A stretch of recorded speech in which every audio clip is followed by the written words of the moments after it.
So, look, we're talking about institutional adoption, but I mean, we've just heard and we all know there's an enormous challenge. It's an enormous crisis situation. Someone once said that after a dazzling decade, digital currencies have become extremely troubled teenagers. Um, I think we're going to have a fascinating discussion. It's very wonderful to have such an expert panel here. Sebastian, I wonder if I could first of all turn to you. You're head of strategy at Komainu. You offer institutional clients custody. You're really at the heart of this issue of institutional adoption. Could you tell us a bit more about your business and how you see the trends in institutional adoption? Absolutely. Hi, everyone. Thank you for having me. My name is Sebastian Widmann. I'm the head of strategy at Komainu. Komainu is a regulated digital asset custody solution built by institutions for institutions. We were launched as a joint venture in 2018 through 3 partners. On one side, CoinShares, and we just had Danny Masters speak about a number of assets and issues in the space. Nomura, one of the leading Japanese investment banks, and Ledger, a French technology provider. So really launched Komainu to focus on a long-term requirement in this space to create a foundational pillar in the form of asset custody. And we looked at the space overall. So back in 2018, we had 3 regulated partners come together. On one side, CoinShares, that really looked at the need for regulated institutional custody. We had Nomura, which had really had a long-term focus around how can we disrupt our business case before it gets disrupted by third-party entities. And so we knew that any digital assets strategy would require custody as its foundational pillar. And so we decided to launch Komainu in 2018. We got regulated by the Jersey Financial Services Commission in 2019, and then launched to the public in 2020. And the focus is really to help institutions bridge decentralized and traditional finance in a regulated and institutional grade. And I think some of the recent events really showed that institutions are looking at the ecosystem differently. There's less FOMO, so there's more patience in the space where institutions are really reconsidering their counterparties, understanding what are the different pillars of the value chain that they want to gain exposure to, and who can they trust in this ecosystem. And so I think it's a good opportunity. Whilst it's a short-term reset or setback, I think it's a long-term opportunity to really understand who in the space does it properly and who in the space does it less so, and who you want your counterparties to be. But just quickly, have you had any dialogue with your institutional clients regarding this immense crisis we're going through? Absolutely. So I think there's different areas in the ecosystem. I think the FTX is proven point that too much centralization leads to systemic risk, where you have an exchange being a custodian, also lending out assets. So really looking at the broker-dealer model. I think regulators and institutions are now really reconsidering the value chain, and they know that end-to-end value chain has to be regulated and segregated. So what we do at Komainu is really focus on the underlying custodial piece. We have all assets in segregated wallets, client by client. We have insurance policies. We're regulated in a number of jurisdictions. So it's really just focusing on the core underlying custodial piece. Then we work with exchanges that really where we want to allow our clients to hold assets in custody whilst interacting with different exchanges. And I think the recent environment really showed institutions that they're happy now to pay additional bips to make sure that their assets are kept in a custodian as opposed to saving some bips, having the assets on an exchange, and then facing the consequences in case of an event of FTX. Thank you, thank you. Reza, could I turn to you? You're CEO of Atlas Capital. You've got great experience with Kleiner Perkins, perhaps Silicon Valley's most famous venture firm. You also co-founded and served as the managing director of Province Capital. Could you add anything to what Sebastian has just said? I mean, how do you see the broader term implications in terms of institutional adoption in this extraordinary situation? First of all, thank you everyone for being here, and Zachary certainly, and Rahav specifically. I think I take a page out of Deepak Chopra's book, which is, you know, we're dealing with teething problems in this industry. We're dealing with people that are breaking things while they make them. We're dealing with young people who have no real track record, so there's no way to kind of figure out if their references check out. And they're throwing a lot of money, and they're put on top of magazine covers, and they're given this enormous responsibility to, you know, take over the world. And you're always going to have someone that just messes up along that path because nobody can handle that kind of power. It's a fire hose. So in my way of looking at this, I always look for the distinction between responsible people who are there for purpose and mission versus others who are there for the celebrity status and the funding and the money and and what comes with it. Sam reached out to us, Sam Bankfried. We have a business. I work with Nouriel Rabini. He's one of my partners and co-founder. And he was excited about what we did. So he said, what are you doing? And a lot of what we do, and I think some of you have seen our project yesterday, is about social impact, climate change, resiliency, establishing a monetary system that is sound and asset-backed and responsive, responsible, and regulated. And none of those things matter to him. And he's on the cover of magazines talking about these things. He's celebrated for this. And for us, it was a huge red flag. We said to ourselves, how can this person, who is the blue chip of all blue chips in this industry, not respond at all to any of the questions, any of the characteristics of our project? And furthermore, he was more interested in the loan-to-value ratio, the liquidity of the instrument, and look what happened. So unfortunately, a lot of this is about just immaturity and a lack of oversight. His board was comprised of 3 people, none of which were investors. And this example comes in many shades of gray in this industry. And so for me, I look for that when I deal with people. And there are other people who are much more responsible than he in the industry, and they suffer for it. And technology is a solution that's supposed to be there to solve civilization's problems, create opportunities for us to come together, and deal with some of the issues that we're solving as a humanity. And for people like that to sully it is really the issue here. So we have to really band together, identify these people, and just weed them out, because it just limits our ability to do what technology is here for. So that's how I look at these people. Thank you, Reza. Just as a follow-up, I mean, you're a venture capitalist, a great experience. I mean, FXX was a crypto exchange that lost $8 billion. The Financial Times, and I'm beginning to sound a bit like Nouriel now, described it problems to fraud, Ponzi scheme, an unbelievable set of inexperienced nerds. That was the Financial Times.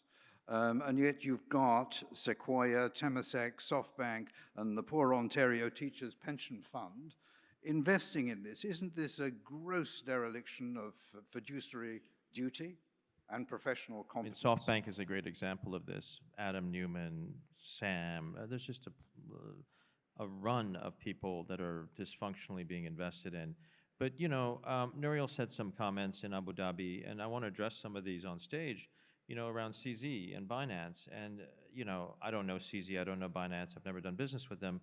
But CZ's reaction the next day at Milken conference was, that's bad energy. And because it's bad energy, it makes you poor. And the concept that poor people are somehow bad or because of bad energy is something I've heard many times. The Luna founder said the same thing when he was attacked on Twitter. People that are against him or against his project or poor people. We can't think like that. Poor people are actually the people we're trying to help. Financial inclusion is one of the tenets of technology. And, helping or facilitating $8 billion of transactions out of Iran into Hezbollah or Houthi rebels, who are, by the way, the folks that are bombing the UAE and Saudi Arabia, these are things that we just cannot stand for. So to say that Mr. Masters earlier said something along the lines of, we were too busy trying to deal with terrorists and not dealing with the real problem at hand. Well, if you're a criminal and you're not in crypto, you're not really a good criminal, because the ability to flow money through the system versus on pack animals over the Khyber Pass with mules is far more efficient to send money here. So we have to solve for these bad actors, not just within the ecosystem using the money flows unhindered, but also at the top level, managing people's money. And people that are in crypto, yeah, some people are rich, but there's a lot of people that are not, that want to get rich quick and put all their money into this. And if you're a creditor or you're a small account holder that has $800,000, $8,000, or $80,000 of your savings in FTX, you're done. And you have to start all over again. So there's a lot of pain that's been created by actors such as this. And again, this is a problem at the investor level, at the media level, and also at the company culture level.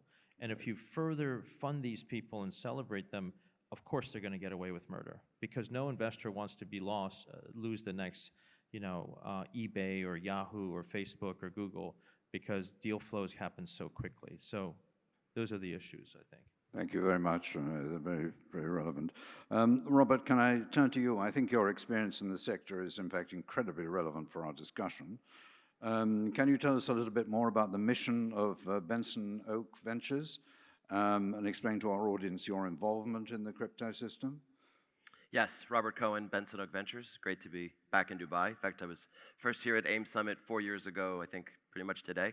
So Benson Oak is a venture capital fund. I've been investing for 20 years in what we call B2C, consumer applications, increasingly in the last 10 years, applications for prosumer and SMBs.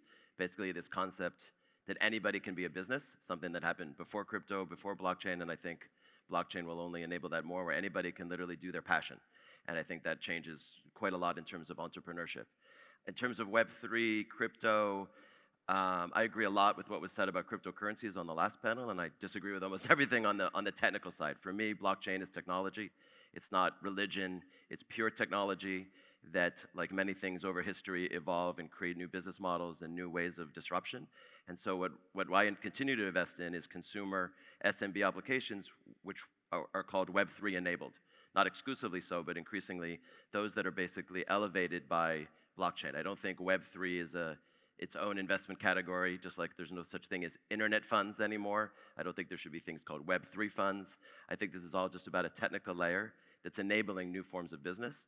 And really, blockchain has been perverted in some ways, because of the obsession with money, the obsession with speculation, the obsession with Bitcoin.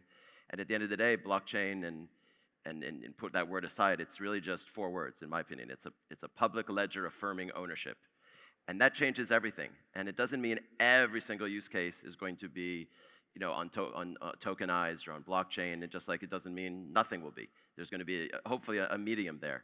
But really having this public ledger that affirms ownership changes history in some ways, because throughout history, humans have required someone else to prove ownership.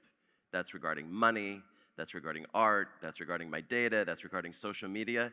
And by the way, that's only become worse in the age of the internet, where you have 4 or 5 companies that basically own all of that. They own the pipes, they own the distribution, and the result of that is huge inefficiencies. You have middlemen who are taking enormous fees. Forget about the fraud and the scams, which is a whole other problem, but they're basically, and even in a perfectly working system, they're taking huge fees for the privilege of being in the middle. And I think, again, not for all use cases, but for many use cases, having this public ledger of ownership changes how we allocate royalties, how we manage business models, how we promote ourselves, how other people can promote different types of things, even create potentially the way companies are formed, which I think we can all agree is completely inefficient. As a venture capitalist, I have to invest in something and wait one day that someone will decide they want to buy my company at the right time and I get an exit. And so I do think this technical layer is what really changes everything, and we're in the early days. And as with most things, from tulips to internet to crypto, there's scams, there's fraud, and you have to sort of play it out until it happens. In my opinion, it is inevitable, but it's not going to be inevitable in 6 months, and it might be 5 years from now. We don't know. We have to see it through and get rid of all the bad actors and the hype and the crypto and chasing money, and just get back to the bare basics of building businesses using technical ingenuity. Thank you, thank you. Sebastian, could I come back to you, please? One of the points that I think hasn't been analyzed fully in much of the commentary about exchanges is that the turnover has gone right down. The institutions are not coming on. I know your custody, not an exchange, but onto exchanges, and all that's left are sort of hodlers and who are long-term bulls, if they're in inverted commas. Could you talk a bit about the turnover that you've seen recently, and perhaps on your own custody business as well? You've seen changes there? Definitely. So, a big area for us is asset managers. So, a number of the exchange-traded products, exchange providers, which are really long-term investors. A big client of ours is the government that seizes assets and we custodies for them. So, we're really more for long-term holders. We facilitate exchange connectivity, so we're looking to work with our clients and make it as efficient as possible for them to move to exchanges. We definitely saw a decrease in turnover. There were more clients that are looking at the long-term potential on these digital assets and how they keep it. Thank you, thank you. I'd like to drill down a bit more, and Reza, could I turn back to you? First of all, your general comments on the stablecoin universe, and then I think we'd be very interested, and we had a fabulous video and discussion yesterday on what Atlas is doing, which is really rather unique in this sector. Sure. I mean, stable coins, we all know, are a token that's backed by assets, not just dollars, but other things. I think the stable coin market has obviously some legs. There's new technology that enables more transparency. Tether had its challenges having a bank account that nobody understands the backing of, not transparent and offshore in a Bahamian bank account.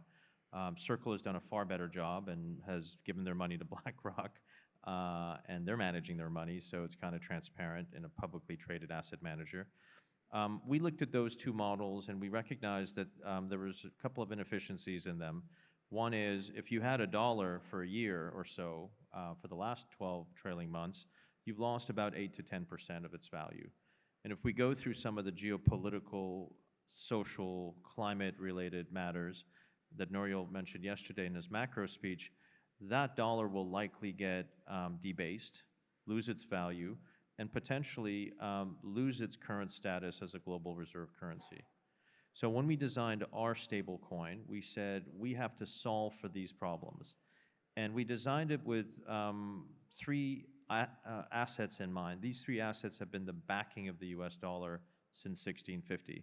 First, it's real estate investment trust, so liquid stocks of land in areas in North America that benefit from climate change and migration patterns.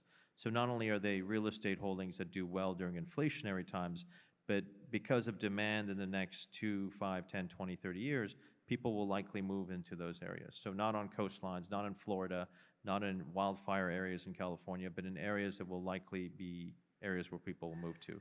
And there's early indication of those areas that obviously, have come about from COVID. The second asset class is commodities, so gold specifically, but also green metals, metals that are used for the rewiring of technology and energy efficiency. Gold has been negatively correlated to the US dollar since we got off the gold standard in 1971. So these two assets go up when the dollar goes down, and then obviously treasuries, US instruments, dollar instruments that reflect the true value of the US dollar.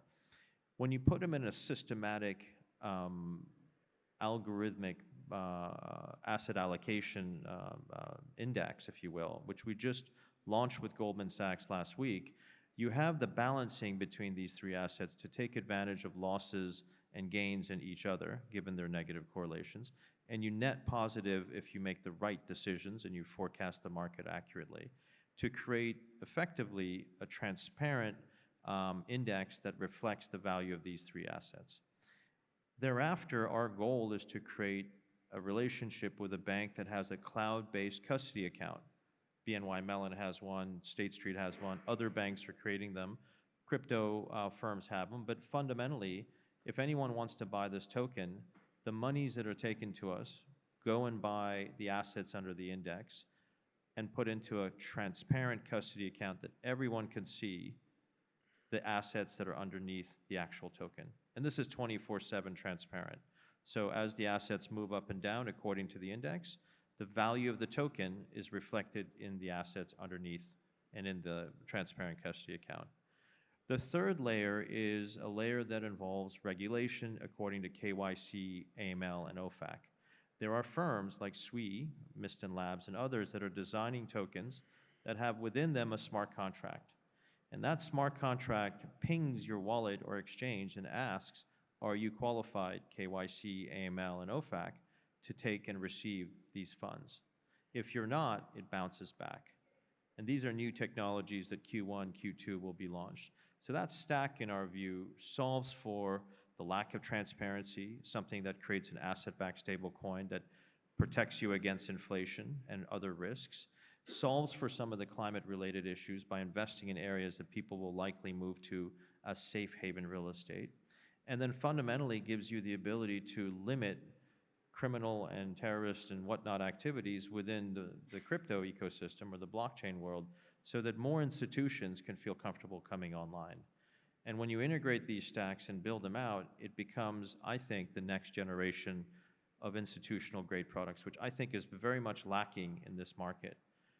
And I think this is the type of stuff that we are focused on at Atlas. Thank you, Reza. That's very relevant to our theme of institutional adoption, I think, that criteria. Yeah, I think the consumer market has absorbed enough hits in the market to just want to stay out of the round two. And I think institutions need to come in and kind of help the technology not go extinct, but rather evolve. But they need to be welcomed with things that are important to them and require them from a fiduciary standpoint to get involved and buy into the program. And this is just an example. There are other programs like this likely that will come out. Thank you, thank you.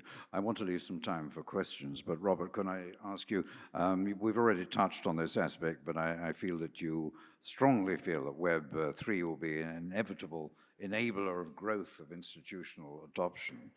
You pointed to a number of critical features in your very interesting recent article that I read with much interest. Scalability, speed, interoperability, decentralized protocols. You feel these are critical for the development. Could you just expand on this, please?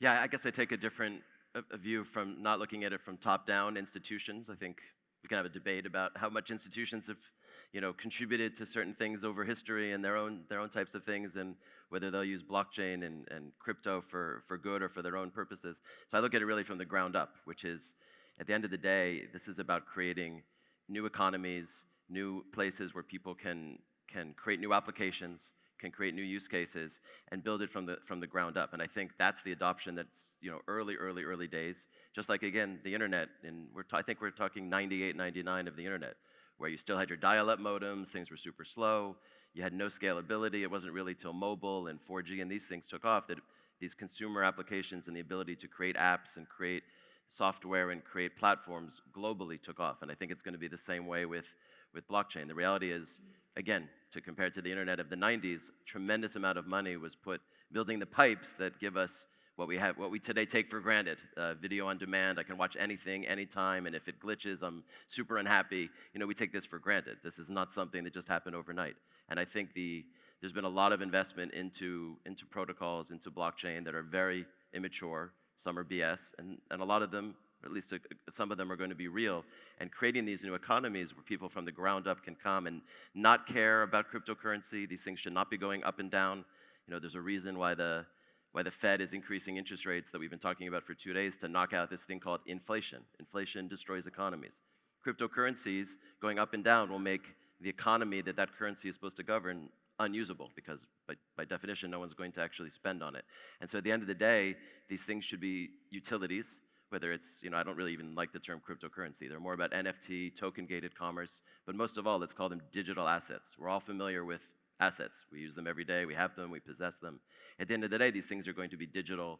We will inevitably trust these things through incentives, through decentralized databases, and not decentralization as a religion, but just a better form of technology where you don't need that person in the middle who says, this is yours, this is mine, and take a fee. So I think these things all come from the ground up. You need better UI, you need better UX, you need scalability, you need platforms that can talk to each other. Again, today, Google and Facebook don't want us to talk to each other. Your data's over here, your data's over there, I have to pay to get it out. This will all change with the use of digital assets and with technology. And so I think it's really from the ground up that we'll build it, not having institutions come from the top down and say, this is what works. And I'll just say one last thing. I think the most important sort of bridge between that, quote, institutional realm and the consumer realm are brands.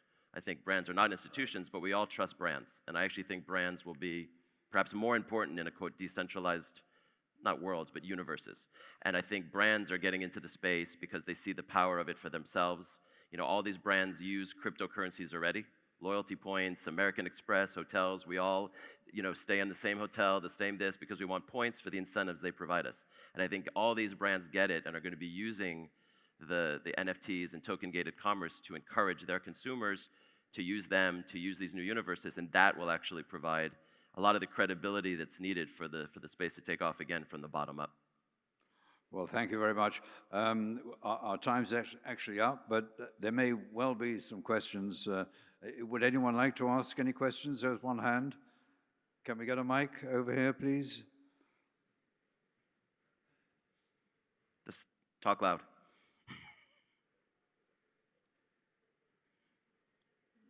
Just the front here. Yeah, thanks. Hi, I'm Uday here. I'm an angel investor. With my little knowledge on the finance, right? So the change what we are doing, it's a big change, in the finance domain. So my question is basically, with all these things we are rewriting it, right? How we are solving the velocity of the money problem, because that is where, and going to crypto, way. Definitely that is possible to do that, but at the same time, it shouldn't be too much where a normal person gets a salary and he has to burn it within 30 days. That shouldn't happen. At the same time, we should also enable the economy, and the money has to reach to all the public, right? Instead of it is getting accumulated, whatever government is printing, it's not coming to the end, right? So that's how we are solving that problem. Anybody? Yeah. Would you like to take it? I didn't understand the Robert? problem. What was the problem again that we're talking about? The velocity of money? Yeah, correct. So how are you going to solve that with blockchain and the The related? problem of the velocity of money? Correct. I'm not sure how I think that's a global, I don't look at blockchain as a thing that's going to be supporting economies. When I talk about economies, I'm talking about microeconomies, like really new systems, new protocols where people are using these for incentives. It's not like money in the traditional sense that we think about it. These are utilities that are requiring access. It's just like today, if I want to play in Fortnite, I need to go to Epic Games and buy a skin. I don't do this, my kids do it. Buy skins, buy this to be able to participate in that ecosystem. By the way, once I do that, I cannot take that skin out. If I want to go play another game, that skin is stuck by Fortnite. I can't do anything with it. So these digital assets allow me to basically play, in some cases, participate, earn in these microeconomies, but most of all, allow me to take whatever I just had and take it somewhere else, right? Like in today, if I want to take my dollars and go spend it here, I have to convert, I have to do this, I have to do that. Digital assets are going to be ways where they become portable, where I have to ask permission for someone to take my money, my asset, and use it somewhere else. So I think it really is redefining how we think about money from the point of view of a microeconomy, not from the point of view of the macro and the use of dollars and potentially digital dollars. Well, I think we should move on now. Thank you very much indeed, gentlemen. It's been a fabulous discussion.